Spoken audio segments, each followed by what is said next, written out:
Hey guys, in this video I'm going to show you what is JSON, why do we use JSON, and how we can create a JSON data.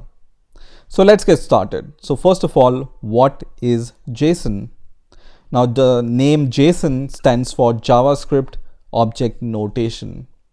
But despite the name which contains JavaScript, JSON is mostly language independent and it is specified in the terms of object as name value pairs.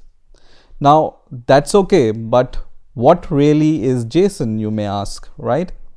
So a JSON is a way of structuring data and it's essentially a data format. So JSON is a data format, same as some kind of text formats, for example XML or any other text format. JSON is also a data text format, right? Now why this JSON is really popular and how it's useful. Now first of all, let me make it clear that JSON can be used in most of the programming language. If you want to use JSON in C++, Java, JavaScript, Python or any other language, most probably the support for JSON will be present, or any such library will be there in order to parse JSON or in order to create JSONs, right? So JSON is really language independent, and most of the languages you will find libraries or parsers to support it, right? So as we have said that the JSON is a data format, so how we can use JSON, or how JSON is used. So let me give you an example. So for example, you have a browser and you want to get some information about the temperature in some particular city, right? So the browser has to make this request to a server which makes this data available to the browser or a client once again. Now there are some ways of sending this data from the client to the server, right? So you can say the most simplest way is to send a string format, right? And the server is going to get this string and then it's going to give you the result. But it's not so easy, right? Until and unless you have some data predefined format, it's hard for the server to understand in which format this data is coming. And that's where the JSON comes in. So this JSON is a data format. So your server knows that whatever client is sending to the server is in the JSON format. So on the server side, for example, whatever language you are using, in that language, you can use a JSON parser in order to get this data or interpret this data, and then according to the request you can just prepare this data in the form of JSON once again and send it to the client.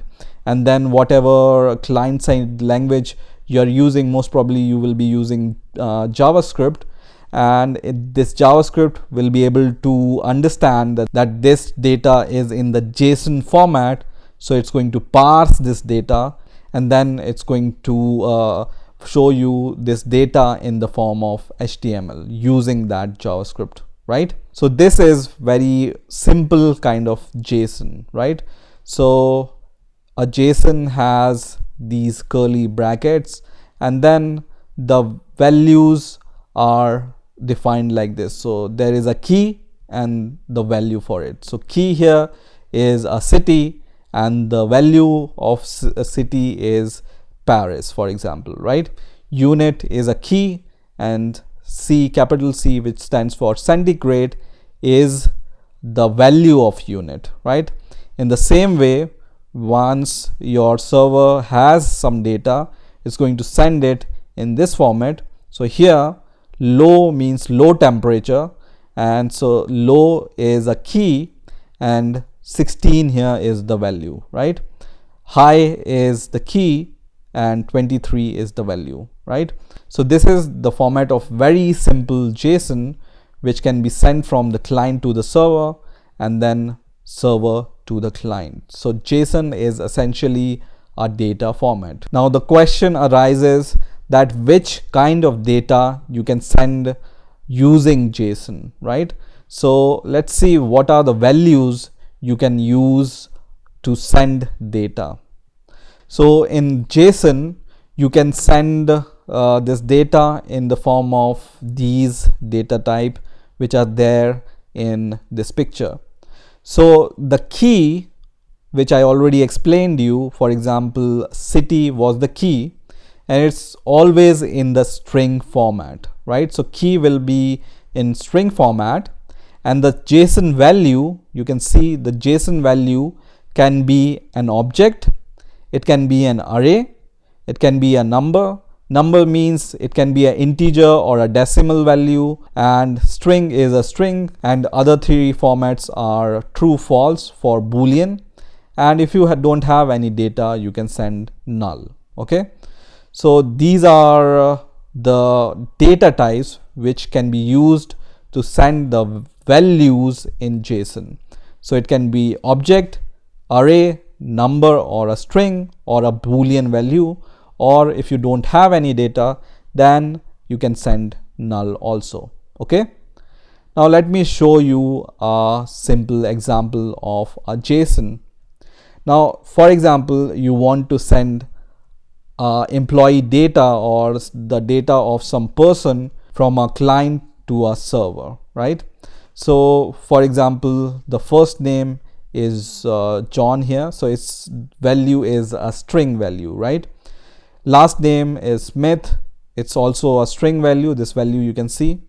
Now age is 25, this is a number, right? So there is no double quotation around it. Okay, so number you can write directly like this. Now address can be a little bit complex because the address may contain a street and the city name and the state name, for example, and the zip code, right? So this data you can send in the form of object. And what is an object? So an object is also a combination of key value pair, and you can see using this curly bracket you can define key value pairs, and because it's in these curly bracket it becomes an object of address, right? So an object is nothing but the key value pairs itself, the combination of these key value pairs, and they are created using these curly brackets. So this whole is a object. The combination of street, city, state, and zip is an object, right? Now let's come to the phone numbers, right? So a person can have multiple phone numbers, okay, and you can define these phone number in the form of array. So you can see a square bracket here, and inside the square bracket you have defined two objects. First object have a type home and number, whatever number is, right? Second object has type fax and the number, whatever number is, right? So you are defining multiple object for the phone number, and you can do this using this kind of array. So you are essentially creating an array of object in this case. Now let's see how we can create a JSON. So I have this text editor, this is Visual Studio Code, but you can use any text editor to create a JSON file. It's not essential that you need to use this kind of editor. You can use any other editor to create a JSON file. Okay, so to create a JSON file you just need to, for example, give a name to your JSON file, for example sample, and then you just add the extension JSON after dots here. So sample.json, and it's going to create a JSON file. Now a JSON will start with these curly brackets, right? Now let's take an example of same employee data, and that employee data contains, for example, name. So we will define a key name here. So this is called key. Name is the key, and the value of this key is, for example, the name itself. So for example, Mark is the name. Okay, and this key is always a string, as I already told you, and you use double quotation to use strings in JSON. Now the key and the value are separated by this colon. Okay, so this is a key, this is a value. Because it's a string, so we have included, or we have added double quotation around it, and the key and value are separated by this colon, right? Now if you want to add more data, you use this comma. Okay, and this comma means you want to add some more data. So for example, I want to add surname here, and then I want to just give this colon to separate key and value, and then some surname. Okay, so for example, some surname. Okay, and then I want to add some more data, and I add, for example, age here, and this time, because age is a number, I can use directly a number notation here. Now this number can be a decimal value also. So for example, a person is 26 years and 6 months, you can just give 26.5 here, and it's perfectly fine. It can take an integer or a decimal value here. Okay, now for address, so let's define a address here. So address, because address can contain multiple key value pairs, so we can define this address inside an object.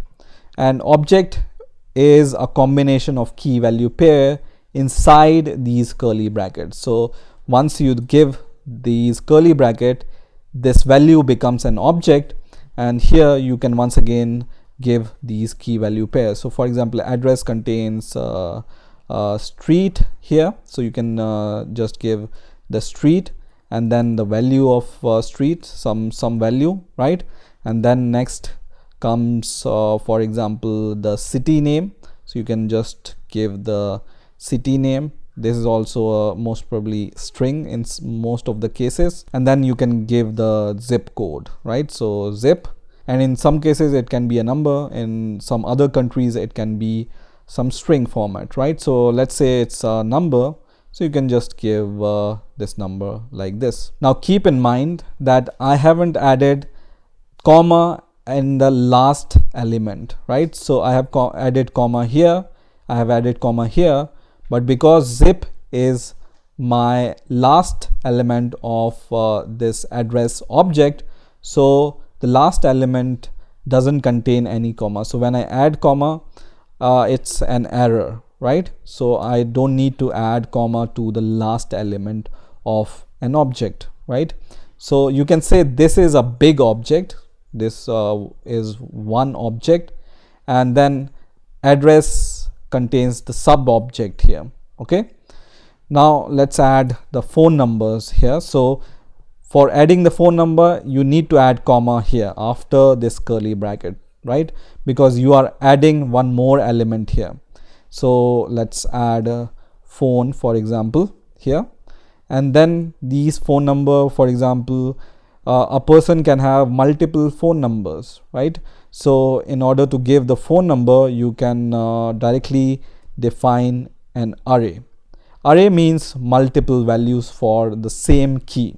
Okay, so for example, a person contain the first number, and then a person contain the second phone number, and a person can contain the third phone number, and it can contain multiple element in the array. So you can have multiple elements in this array, and these array values are also separated by these comma, and the last value does not have the comma. Now one special quality about this array is it doesn't have any key here, right? The key is the phone, and because the phone have multiple values, we have used the array using this square bracket, and the value are multiple, so they are separated by this comma. So your value does not have any key here. The key is phone here, and there are 3 values in the form of array. And how you recognize array? You can recognize array because you have used square brackets here. So these are the most basic data types here. Okay, you can use also, for example, if the person is married or not, so single here, and the value I can provide, for example, false here if he is not a single, and if the person is single, we can just define true here. Okay, so you can define value as a boolean value, and then a person can have some skills, right? So I can just write skill, and for example, for now he don't want to add any skill, so he can add this null value here. So if you don't want to give any value with the key, you can define null, and it will be considered as no value or null. Okay, so this is no value. So this is a simple JSON. Here as values, you can use strings as we have used here, name and surname, and then you can use numbers. It can be decimal numbers or integers. You can use object, so you have this object under these curly brackets. You can use array in these square brackets, multiple values for the same key, and then you can use true or false as a boolean value for some key, or you can use null if you don't have any data for that key. So this is how a simple JSON is defined. So I hope you've enjoyed this video. Please rate, comment, and subscribe, and bye for now.